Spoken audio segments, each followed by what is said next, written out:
안녕하세요. 오늘도 사연살롱을 찾아주셔서 감사합니다. 저는 서울에서 거주하며 직장도 다니고 있는 경수진이라고 해요. 지금은 홀가분하게 벗어났지만 과거에 한 집안 사람들과 잘못 엮여서 제 인생 자체를 부정당하고 모욕을 당한 적이 있어요. 그때의 그 분노 유발자들에 대한 이야기를 좀 꺼내볼까 해요. 저는 아주 오래전부터 하고 싶은 일은 딱 하나였어요. 그리고 정말 그 일을 업으로 하면서 사는 행운을 누렸어요. 아이를 너무 좋아해서 지나가는 아이만 쳐다봐도 엔돌핀이 막 솟을 정도였죠. 그래서 아이들을 매일 만날 수 있는 어린이집 교사가 제 꿈이었어요. 가족들은 결혼도 안 한 제가 그렇게 아이들을 좋아하는 것을 보고 신기해하고는 했어요. 왜, 그리고 언제부터 아이를 좋아했냐고 물으면 그건 잘 모르겠지만 그냥 순수하고 투명한 그 아이들이 사랑스러워 미칠 것 같았죠. 그래서 제가 꿈꿨던 결혼 생활은 무조건 일찍 결혼해서 할 수 있는 한 최대한 많은 아이들을 낳고 사는 것이었어요. 하지만 아이만 좋아했지 연애에는 큰 소질이 없어 그 소원은 물 건너가기는 했지만요. 어쨌든 저는 매일 어린이집에 출근하는 낙으로 사는 사람이었어요.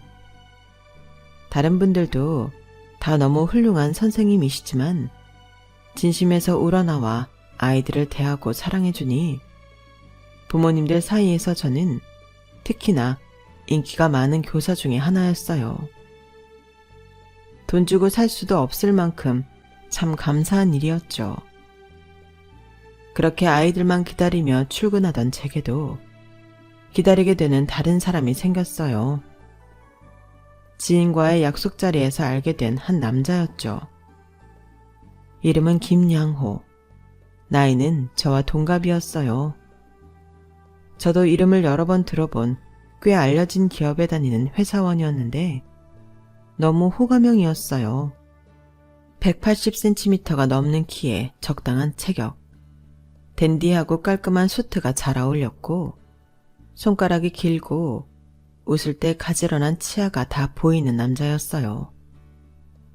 누구나 한 번쯤 쳐다보게 되는 그런 비주얼이었어요. 저도 그때는 생각하지 못했어요. 이 비주얼남과 제가 만나게 될 줄은. 저희는 첫 만남부터 대화가 잘 통했고 술 한잔에 말부터 놓게 되었죠. 수진이? 너 남자들한테 인기 많겠다. 뭐? 내가? 아닌데. 나 완전 인기 없어. 거짓말. 너 웃을 때 엄청 해맑아. 티 없다고 해야 하나? 아무튼 엄청 사람 기분 좋아지게 하는 웃음이야. 벌써 술 취한 거 아니지? 너야말로 여자들한테 둘러싸여서 지낼 것 같은데. 나? 아니야. 나도 완전 연애고자야. 연애고자? 겉모습은 완전 화려함 자체인데? 나도 몰라. 왜 이렇게 매번 연애가 어려운지. 너 같은 애 완전 모시고 살 것 같은데? 그래? 너 나 맘에 들어? 그게... 우리 만나볼래? 갑자기? 우리 오늘 처음 만난 거 알지? 술김에 하는 소리 아니야. 나 진짜 너 맘에 들어. 너도 나 괜찮은 거 맞지? 우리 사귀자. 어린애도 아닌데 정말 말도 안 되게 우리는 그렇게 쉽지만 강렬하게 만남을 시작했어요. 너무 웃긴 시작이었죠. 남자친구를 만나다 보니 그는 두루두루 다 괜찮아 보였어요. 오히려 그가 왜 여태까지 연애를 잘 못했는지 갑자기 나에게 사귀자고 고백을 한지 이해할 수가 없었죠. 다행히 그렇게 가볍게 만난 것 치고는 저희는 잘 맞는 듯 했고요. 서로 많이 좋아하기도 했지만요. 그렇게 그와 2년이라는 시간 동안 연인으로 지냈고 서로 좋아하는 마음이 깊어져 결혼에 대해서도 진지하게 생각하게 되었어요. 이제 우리 정말 결혼해도 되지 않을까? 내 주변에서는 아직 간 친구들이 몇 없어서 솔직히 좀 겁나기는 해. 대가 있는데 뭐가 겁나. 이렇게 맨날 데이트하고 헤어지는 것도 진짜 싫단 말이야. 같이 살면 그럴 필요도 없잖아. 수진아, 우리 결혼하자. 어? 자기 진짜 자신 있어? 당연하지. 너도 아이 좋아한다고 많이 낳고 싶다 했잖아. 지금부터 우리 노력하면 네가 꿈꾸는 대가족 이룰 수도 있어. 자기 말대로 나도 아이를 많이 갖고 싶기는 하지만 막상 결혼이라고 하니까 약간 떨리는 느낌?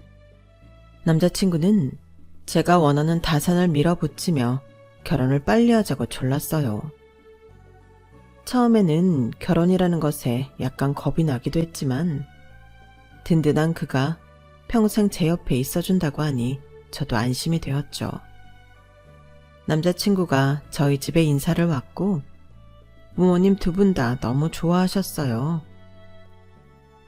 아우, 이렇게 잘생기고 멋있는 남자를 우리 수진이가 어디서 만난 거야? 엄마, 아빠, 우리 양호 잘생겼지? 키도 엄청 크지? 그런데 능력도 진짜 좋다? 수진아, 부모님 앞에서 창피하게 무슨 그런 얘기를 해. 뭐 어때? 내 남친 잘난 건 동네방네 소문내야지. 양호가 지금 직급이 과장인데 그것도 나이에 비해서 되게 빨리 승진한 거래.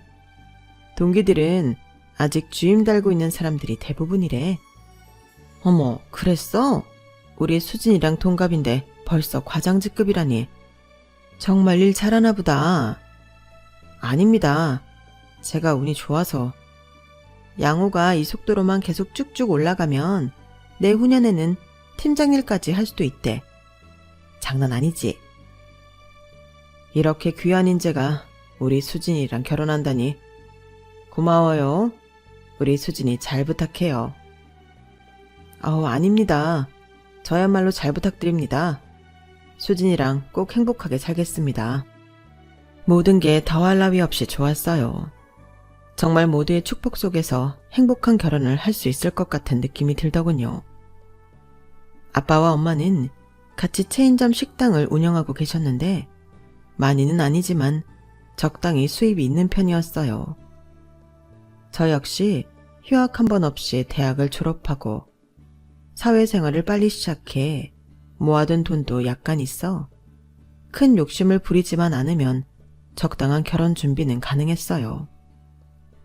저희 부모님께 남자친구를 정식으로 소개하고 나니 결혼이란 것에 한 발짝 더 다가간 느낌이었죠.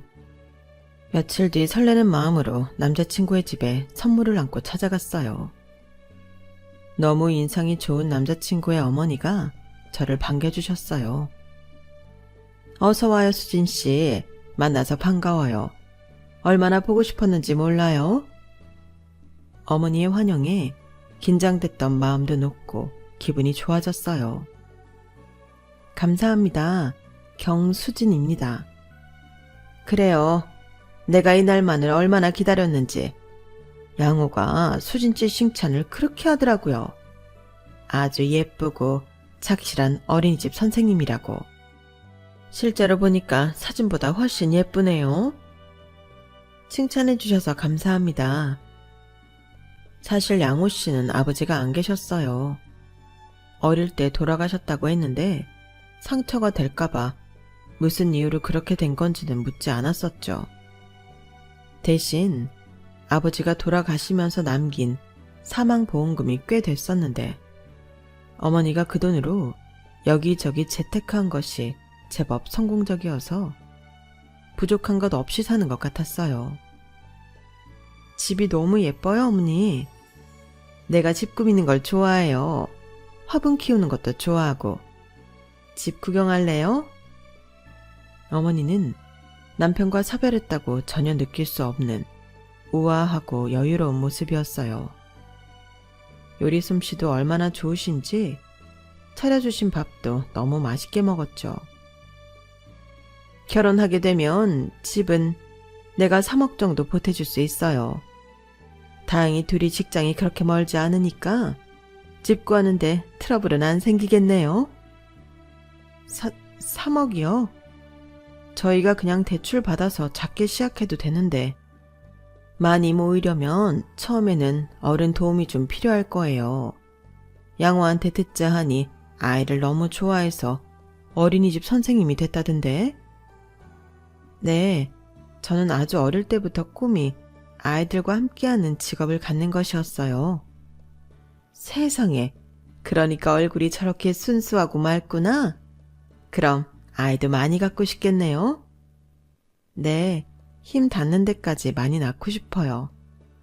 아, 요즘 같은 때에 수진 씨가 아주 애국자네요. 나도 애가 양호 하나라 집이 좀 시끌벅적했으면 할 때가 많았어요. 아이 많이 낳으면 또 그만큼 돈도 많이 들어갈 테니까 이번에 내가 도와줄게요. 3억이 아주 많은 돈은 아니지만 그래도 부담은 좀 줄어들 거예요. 저는 너무 황송하고 감사했어요.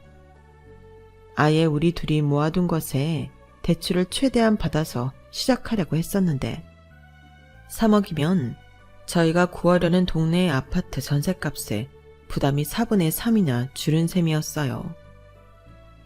어머님의 환대도 너무 좋았지만 생각지도 못한 3억에 훨씬 더 기분이 좋았던 것도 사실이죠. 자기야, 나 어머님 너무 좋아. 인상도 좋으시고 나한테도 잘해주시고. 수진이 네가 싹싹하게 잘해서 그렇지. 너희 어머니 아버지도 나 좋아해 주시잖아. 아, 뭔가 기분 진짜 좋다. 우리 결혼 정말 순조로울 것 같아. 우리 아이 많이 낳고 행복하게 잘 살자. 실제로 결혼식을 무사히 잘 올리고 너무 황홀한 신혼여행까지 다녀왔어요. 자기야, 우리 가족계획 세워볼까? 그래. 나는 무조건 많이 낳고 싶지만 자기 지금 하는 프로젝트 엄청 중요한 거지. 그렇긴 해. 이번 프로젝트 잘 해내면 다음번 승진은 거의 따놓은 당상이거든. 내년 상반기나 지나야 한시름 놓을 텐데. 수진이 너 괜찮겠어? 뭐 10년 걸리는 것도 아닌데 뭐. 자기 일도 중요하지. 그럼 아이는 우선 내년 자기 일 끝나고 갖는 걸로. 기다려준다고 말해줘서 고마워. 아이 얘기만 하면 좋아 죽으면서. 정말 고마워. 아니야. 대신 프로젝트 정말 잘해야 돼. 당연하지. 저희는 남편의 회사에 중요한 일이 있어 1년 정도 신혼을 즐기고 아이를 갖기로 했어요. 하지만 모든 일이 그렇게 말한 대로 순조롭게 흘러가지는 않더군요. 엄마, 뭐라고? 그게 무슨 말이야? 저는 엄마가 시키는 대로 황급히 TV를 켰고 뉴스에서 청천벽력 같은 소식이 전해졌어요. 아빠와 엄마가 하고 계신 체인점 식당의 브랜드에서 소비자를 속이고 저렴한 재료를 쓰고는 비싸게 음식을 판 것이 밝혀졌던 거예요. 저희 부모님 역시 회사에서 주는 재료를 받아 조리하고 판매했던 거라 그런 눈속임이 있다는 것은 아예 모르고 계신 상황이었어요. 그거 그 회사가 잘못한 거잖아. 왜 우리가 뒤집어 써야 해? 저는 울분을 토했어요. 우리는 이런 사실을 몰랐다고 아무리 외쳐도 소비자 입장에서는 회사랑 짜고 기만한 것이 돼버린 거지. 우리도 저렴하게 본사에서 재료를 받은 것은 절대 아닌데. TV의 영향력은 아주 막강했어요. 뉴스가 보도되던 그날 저녁부터 손님 발길이 뚝 끊기더군요. 엄마 아빠의 한숨이 깊어져 갔어요. 저는 제가 할 수 있는 한 본사에도 방송국에도 항의서를 보내봤지만 이미 부모님 식당 브랜드의 이미지에 큰 타격을 입어 아무 소용이 없더군요. 한 달 매출이 90%나 떨어지고 이렇게 3달이 넘게 지속되자 부모님은 폐업을 하겠다고 하시더군요. 수진아, 아빠 엄마가 미안해. 그런데 이제 정말 더 이상 버틸 수가 없어. 일하는 분들 다 내보내고 우리 둘이 하는데도 너무 힘들어. 결혼식 때도 볼 수 없었던 아빠의 눈물을 그날 보았어요. 저 역시 심적으로 너무 힘들었어요. 제가 부모님의 상황을 해결해 줄 수 없다는 현실이 너무 싫었어요. 남편 역시 이번 일을 아주 심각하게 받아들였어요. 엄마랑 아빠는 지금 사시는 집까지 팔아야 된다고 그러시네. 작은 집을 알아보고 계셔. 많이 힘드시겠다. 프로젝트가 코앞이라 장인어른 장모님 신경 못 써드려서 미안해. 아니야. 자기 일도 중요하지. 하지만 부모님의 식당 이야기가 시모의 귀에 들어갔고 그날부터 온화하고 인자했던 시모의 태도가 180도 변하기 시작했어요. 여보세요? 나다. 양호한테 들었는데 그거 진짜니? 부모님 식당 망한 거. 네. 처음부터 잘 알아보고 식당을 하시던가 했어야지. 너네 결혼한 지 1년도 안 됐는데 도대체 이게 무슨 날벼락이야? 부모님도 저희한테 굉장히 미안해하고 계세요. 미안하다고 해서 될 일이니? 어머니, 왜 이렇게 화를 내세요? 저도 지금 부모님 일로 마음도 아프고 힘들어요. 내가 지금 화 안 나게 생겼니? 사돈 내 망하면 당장 네 돈, 아니 우리 양호돈까지 들어갈 텐데. 아, 네? 아니에요. 엄마랑 아빠가 저한테도 돈에 관해서 얘기한 적 한 번도 없으세요. 지금 사는 집이라도 팔아서 어떻게 해볼까 하시고 있는데 집 팔아서 다 메꿔지니? 그리고 지금 그걸로 막아진다 한들 돈 한 푼 없이 노후 준비는 결국은 네 돈, 아니 우리 양호돈 가져가는 거 아니냐고. 내 말이 틀려? 어머니, 저 그렇게까지 생각해 본 적도 없고 부모님 정말 열심히 사신 분들이에요. 다시 꼭 재기하실 거라고요. 사돈댁이나 나나 똑같이 60대인데 재기는 무슨. 아, 속 터져. 왜 딸내미 시집 보내고 1년도 안 돼서 이런 일이 터지냐고. 어머니, 저희 부모님도 피해자예요. 본사에서 물건 제값 주고 팔았는데 속은 거라고요. 바보같이 그걸 속긴 왜 속아?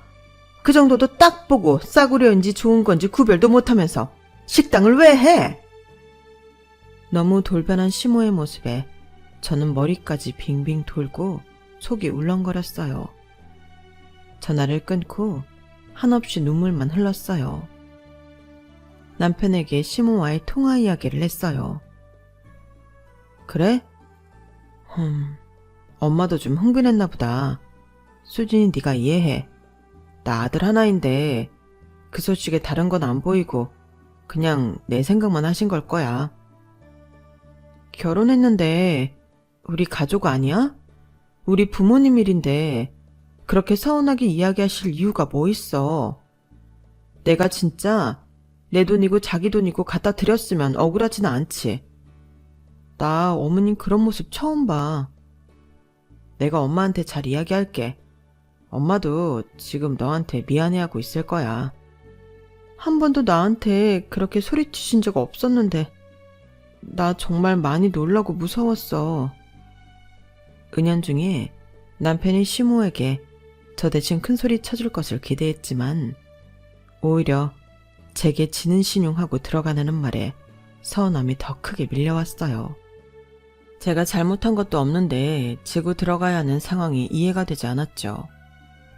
하지만 부모님 상황도 좋지 않은데 저까지 불협화음을 만들면 오히려 엄마랑 아빠가 더 미안해하실까봐 저는 굽히는 척을 하기로 했어요. 어머니 저예요. 그래. 죄송해요. 예의 없게 굴어서. 알긴 아니? 난 네가 나 손절한 줄 알았다. 제가 왜 어머니를 손절해요. 저도 속상한 마음에 그랬어요. 네가 이렇게 사과를 하니까 받아는 들이마. 그런데 정말 확실히 짚고 넘어가자. 사돈 때 아무리 어려워도 함부로 도와주고 그러는 거 아니다. 네, 어머니 말씀 이해했어요. 걱정하시는 것도 다 이해했고요. 양호 씨 돈을 저희 부모님께 가져다 드리는 일은 없을 거예요. 지금 두 분이서 계속 방법을 강구하고 계세요. 걱정 마세요. 가져다 준 적도 없고 가져갈 계획도 없었던 돈이었는데 사과를 하고 있자니 자존심이 상하더군요. 그래도 모두를 위한 일이 후퇴라고 생각하며 참았어요. 하지만 그날 이후로 저는 시모를 다시 보는 계기가 되었어요. 그렇게 저를 딸처럼 예뻐해주고 웃어주고 칭찬해주던 시모는 더 이상 볼 수 없었거든요. 그래, 시댁은 시댁이지. 내가 너무 가족같이 생각했지. 아들은 핏줄이고 며느리는 남이니까. 나도 이제 어머니가 나를 어떻게 생각하는지 다 알았으니까 정말 딱 할 도리만 할 거야. 이제 우리 사이에는 벽이 생긴 거야. 저는 속으로 앞으로 시모와 거리를 두겠다고 생각하고 있었어요. 사과는 했지만 그만큼 저도 상처를 받았으니까요. 전과 달라진 제 태도를 시모도 느꼈는지 매일 한 번씩 하던 통화도 잠잠해졌고 꼭 필요한 일이 있을 때만 만나러 갔어요. 남편은 중간에서 눈치만 보다가 항상 시모 편을 들더군요. 수진아, 그만해. 아빠 일찍 돌아가시고 다른 형제 없이 엄마가 나만 보고 키우셔서 그래. 그런데 지금 이렇게 며느리랑도 어색한 관계가 돼서야 어디 살겠어? 난 어머니 딸이 아니잖아. 어머니가 나한테 주는 만큼만 나도 할 거야. 우리 아빠 엄마 식당 일로 나한테 얼마나 큰 상처를 주셨는데. 사과는 드렸지만 나 정말 속이 문드러지고 아팠어. 알지. 다 알지. 우리 수진이 힘들고 아팠던 거 내가 다 알지. 그렇다고 언제까지 엄마랑 이렇게 지낼 거야. 어? 나도 중간에서 힘들어. 우리 아이도 낳으면 이제 양갓집에 더 자주 왕래하면서 보여드리고 해야 하는데 수진이 네가 한 번만 좀, 어? 남편은 저의 저 자세를 원했고 저는 솔깃했다가도 다시 시모에게 화가 나기도 했어요. 그 와중에 남편의 프로젝트가 무사히 끝났고 부모님도 어렵지만 최대한 방법을 모색해 상황을 헤쳐나가고 계셨어요. 시모와 어색했던 사이도 시간이 흘러 유야무야 되어 자연스럽게 다시 왕래도 하게 되었고요. 수진아, 나 이번에 회사 일도 잘 끝났는데 우리 작년에 한 얘기 이제 실행으로 슬슬 좀 옮겨볼까? 아이 얘기? 우리 지금부터 열심히 노력해서 예쁜 아이 낳자. 사실 저는 아직 곤란한 상황을 다 벗어나지는 못한 부모님 때문에 마음이 무거웠고 남편과 계획한 아이 생각이 약간 줄어든 상태였어요. 하지만 이상하게 남편에게 이 말을 꺼내기가 참 어려웠어요. 제 속도 모르는 남편은 배란일까지 체크해가며 노력하더군요. 생리하네? 또? 왜 이렇게 임신이 안 되지? 날짜 정확히 맞췄는데. 글쎄, 벌써 4달째야. 우리가 그렇게 나이가 많은 것도 아니고 이 정도 했으면 벌써 임신이 돼야 하는 거잖아. 자기 혹시 나 몰래 피임해? 무슨 소리야. 내가 무슨 피임약 먹는 거 봤어? 이렇게 임신이 안 되는 게 이상하잖아. 안 될 수도 있는 거지. 왜 그렇게 상처되게 말을 해. 아이 많은 집은 처음부터 네가 원한 거였잖아. 내가 무슨 기계 공장이야? 애가 척하고 생기게. 나도 말은 안 했지만 불안해. 무슨 말을 그렇게 야속하게 해. 저희의 노력에도 불구하고 임신이 되지 않자 남편도 제게 다그치기 시작하더군요. 게다가 시모 역시 압박 아닌 압박을 은근히 주었고요. 수진아, 내가 오늘 백화점에 갔다 왔거든? 애기들 것 좋고 예쁜 게 많더라고. 내가 어지간한 것들 다 사서 맡겨놨어. 나중에 하나씩 가져가서 써. 네? 아기 거요? 뭐 말씀이세요? 애기 거 뭐 한둘이니? 우선 옷을 계절별로 다 샀고 유모차랑 카시트도 샀어. 다 좋은 브랜드로 샀으니까 너도 좋아할 거야. 아기 침대는 신생아 때 쓸만한 걸로 우선 사놨고 장난감은 내가 잘 몰라서 그냥 개월수에 맞는 거 골라달라고 해서 샀어. 아기가 없는데 왜 벌써 그런 걸 사셨어요? 어차피 생길 손주잖니.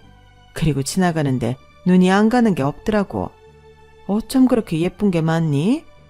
아기 낳으면 또 그때 돼서 좋은 거 사줄 테니까 우선 내 마음이라 생각하고 받아둬. 저는 이해할 수 없었죠. 뱃속에 있지도 않은 아이 물건을 왜 사들인 건지. 하지만 대충 알 것 같았어요. 저런 식으로 임신을 종용한다는 것을. 그거야말로 제 마음대로 안 되는 것인데도 남편과 시모는 어거지를 피우는 꼴이었어요. 이런 것들이 반복되며 제 결혼 생활에도 금이 가고 있다는 걸 느꼈어요. 6달째 임신에 실패하자 남편은 제게 불임 검사를 해보자고 하더군요. 같이 불임 검사를 해보자고? 나는 분명히 문제가 없을 것 같아. 수진이 너만 검사해보면 돼. 뭐라고? 자기가 문제 없을 거라는 건 어떻게 증명하는데? 느낌으로 알아. 지금 네 몸이 허약해서 그런 걸 수도 있고 자궁 쪽에 문제가 있는 걸 수도 있으니까 빨리 산부인과 가보자. 아니, 내 쪽에 문제가 있을 거라고 확신하는 이유가 뭐냐고. 느낌? 느낌으로 임신해? 정말 그렇게까지 해서 나도 검사하게 해야겠어? 그렇게까지가 아니라 당연히 둘 다 검사를 해야지. 나만 문제가 있을 거라 확신하고 가자는 게 너무 웃기잖아. 좋아. 검사했는데 내 문제가 아니면 그때는 어떡할래? 아니면 방법을 찾으면 되는 거지. 지금 나랑 무슨 내기해? 지금 자기 말은 꼭 나한테서 문제가 발견되어야 한다는 말투네? 알았어. 나도 같이 할게. 대신 내가 아이 갖는데 문제 없으면 나한테 사과해.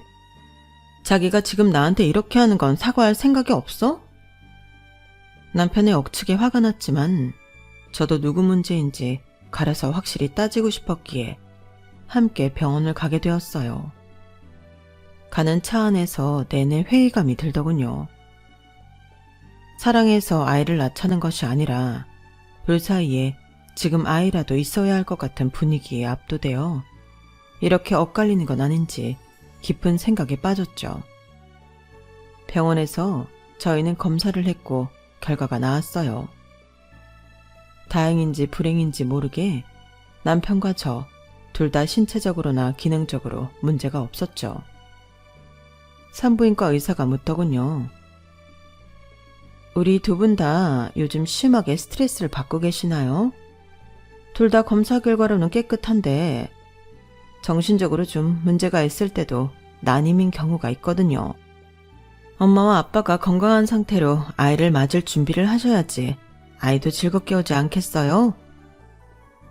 많이 괜찮아졌다고는 하지만 사실 부모님 문제로 저는 그때까지 좀 혼란스러운 상태이기는 했어요. 남편에게 티를 내지는 않았고요. 저는 혹시나 하고 의사에게 물었어요.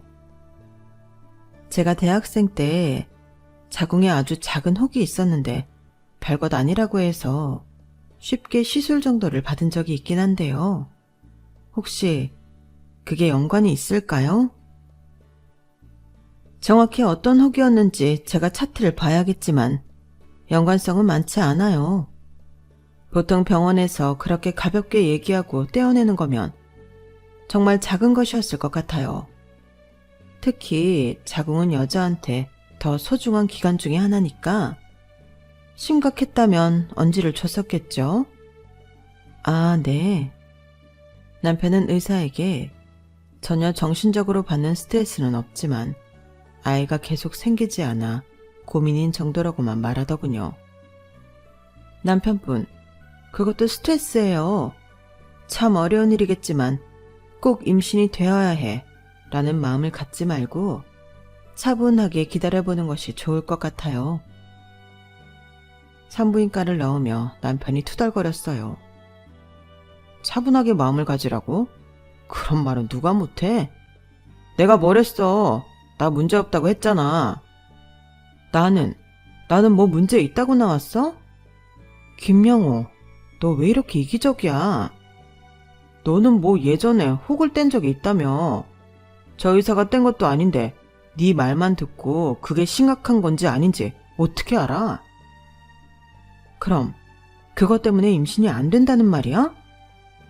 그럴 가능성도 있는데 너무 배제시켰다 이거지. 너 김양호 진짜 너무한다. 너무한 건 오히려 너지. 아무리 작은 거라고 혹 떼어냈다는 얘기를 숨긴 건 너잖아. 숨기다니. 기억도 나지 않을 만큼 별거 아니었어서 이야기 못했던 거야. 큰 수술이었으면 내가 진작 했겠지. 네 속이야. 나는 모르지. 안 한 건지 못 한 건지. 아무튼 난 아무 문제 없는데 괜히 너 때문에 검사니 뭐니 해가지고 기분만 잡쳤네. 먼저 발걸음을 쌩 하고 돌리며 가는 남편의 뒷모습을 한참 보고 있었어요. 저게 내가 알던 김양호가 맞나?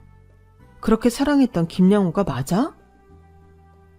남편의 변한 모습이 낯설고 두려웠어요. 왠지 이 결혼 생활의 끝이 보이고 있는 것 같았어요. 그리고 그 마지막을 앞당기는데 시모가 아주 큰 역할을 해주었죠.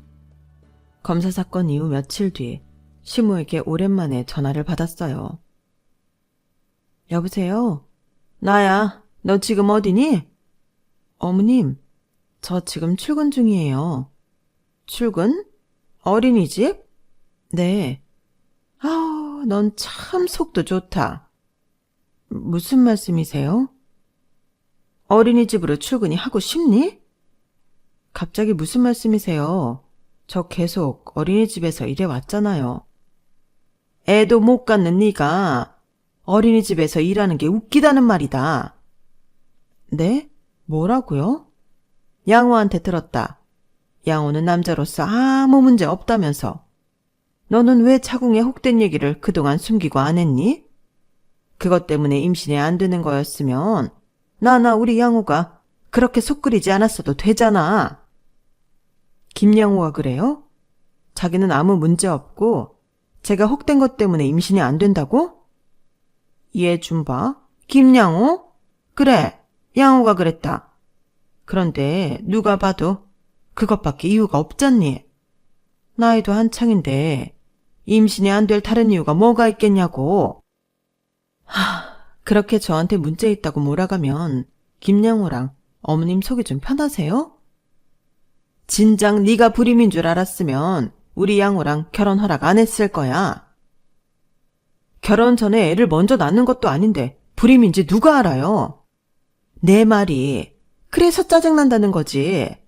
너도 알겠지만 우리 양호 인물이 좀 훤칠하니? 어릴 때부터 연예인 하라고 권유도 얼마나 받았었는데.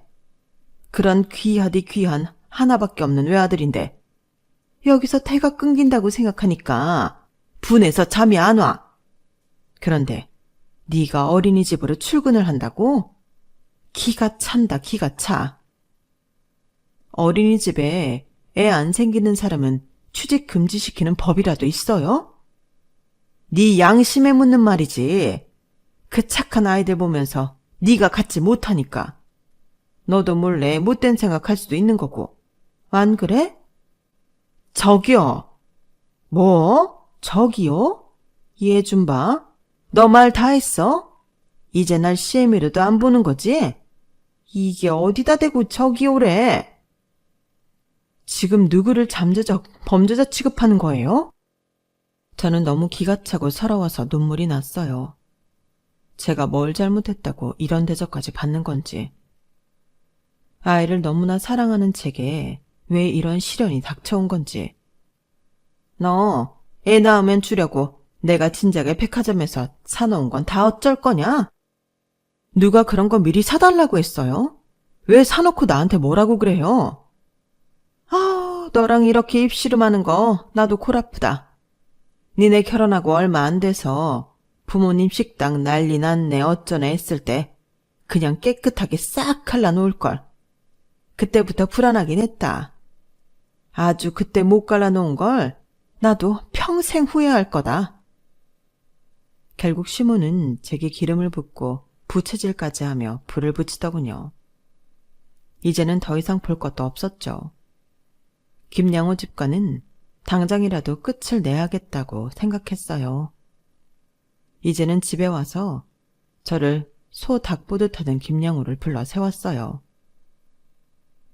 우리 끝인 거지? 너 우리 엄마한테 저기요 라고 했다며? 대단하다 진짜. 시어머니한테 저기요라고 하지를 않나. 소리를 꽥꽥 지르질 않나. 니네 모자는 참 뭐랄까 이상한 포인트에서 쿵짝이 잘 맞네. 서로 듣고 싶은 말, 믿고 싶은 말만 하고 사나봐. 너희 모자야말로 대단한 것 같아. 너 말 조심해. 이제 다 끝났는데 조심할 게 뭐 있어. 잘 됐네. 그 난임인지 불임 검사 덕분에 아주 확실히 네 진상을 알아볼 수 있게 되어서 너무 감사하다. 나야말로 왜 임신이 안 되는지 확실해졌으니까 유책은 명확하게 내 쪽인 거잖아. 웃기고 있네. 어디서 들은 건 있어가지고. 경수진, 내가 충고하는데 너 직업 바꿔. 너나 니네 엄마나 뭐나 된다고 내 직업 갖고 자꾸 우는해? 지금 너한테 어울리는 건 어린이집 교사가 아니라 요양보호사야. 가서 그거 자격증이나 따서 불쌍한 노인분들 돌봐나 드려라. 너한테 배우는 그 어린이집 애들이 너무 불쌍하다. 애도 못 가져서 가슴 한켠에 한 많은 교사가 자기 아이들이랑 매일 본다고 생각하면 거기 엄마들이 가만히 있을까? 너 내가 가서 입 뻥긋하면 그냥 잘리는 거야. 알았어? 아, 그렇게까지 생각해줘서 고맙네. 요양보호사 자격증은 넣어놨다. 니네 엄마 성질머리 보니까 곱게는 오래 못 사시겠더라. 네 엄마 화장실도 못 가고 밥도 혼자 못 먹으면 잘난 아드님 김양호가 보살펴드려야 되지 않겠어? 꼼꼼하고 세심하게 잘 봐드리려면 너나 지금부터 자격증 열심히 공부해야 할걸? 뭐? 니네 엄마? 말 다 했어? 그럼 니네 엄마지 우리 엄마냐? 엄마나 아들이나 정말 최악이네. 우리 엄마 욕 보이지 말라고. 그 효심에 눈물이 다 나네. 야, 김양호. 한때 그래도 내가 너한테 미치기는 했었지. 미치게 사랑해서 결혼한 거니까. 나 그거 부정 안 할게. 지우려고도 안 할게. 그것도 내 인생의 한 페이지니까. 좋은 일만 내 인생일 수는 없잖아. 나한테 아프고 쓰라린 페이지 쓰게 해줘서 고맙다. 잘 살라고는 말 못하겠지만 너 계속 그렇게 살다가는 큰일 날 것 같긴 하다. 얼마 뒤 저희는 남남이 되었어요. 후련하면서도 씁쓸하더군요. 많이 사랑했었고 살도 부비며 같이 살았던 사람인데 변해가는 모습을 바라보다 결국에는 이런 파국까지 맞이할 줄이야. 결혼 생활 2년도 못 채우고 이렇게 끝이 나다니. 하지만 그에게 마지막으로 했던 말들은 진심이었어요. 그와 했던 시간, 다툼, 상처들은 저를 지독히도 아프게 했지만 그것 또한 제 인생의 일부이기에 버리지 않고 가져가기로 했다는 사실 말이에요. 이혼 후 부모님은 당신들 때문이라며 많이 속상해 하셨어요. 시간이 약이라고 저 역시 저만의 시간이 필요했죠. 저는 그렇게 좋아하는 아이들과 함께한 장소를 잠시 떠나기로 마음먹었어요. 하지만 제 발길이 향하는 곳 역시 아이들이 있는 곳이었어요. 바로 아프리카에 봉사를 갔었거든요. 그곳에서 밝은 아기가 아닌 어둡고 병들고 굶주린 아이들을 보살피며 제 인생과 가치관에 대해 더 깊게 생각하게 되었어요. 혹시 나는 나한테 웃어주고 안겨주고 달려와주는 아이들만 예뻐했던 것은 아닐까? 이렇게 내 도움의 손길이 필요한 어려운 아이들도 많은데 난 그냥 보기 좋고 예쁜 아이들만 좋아한 편애자는 아니었을까? 저는 아프리카에서 많은 반성을 하고 아낌없이 저를 내어주고 돌아왔어요. 한국에 오자마자 반가운 소식이 전해졌어요. 경수진 선생님? 안녕하세요. 여기 T 어린이집이에요. 안녕하세요. 여기 H 어린이집인데요. 이제 연락이 되시네요. 많이 기다렸어요. 수진님, 저희 J 어린이집에 좀 와주세요. 저는 많은 어린이집에서 쏟아지는 스카우트 제의를 받았어요.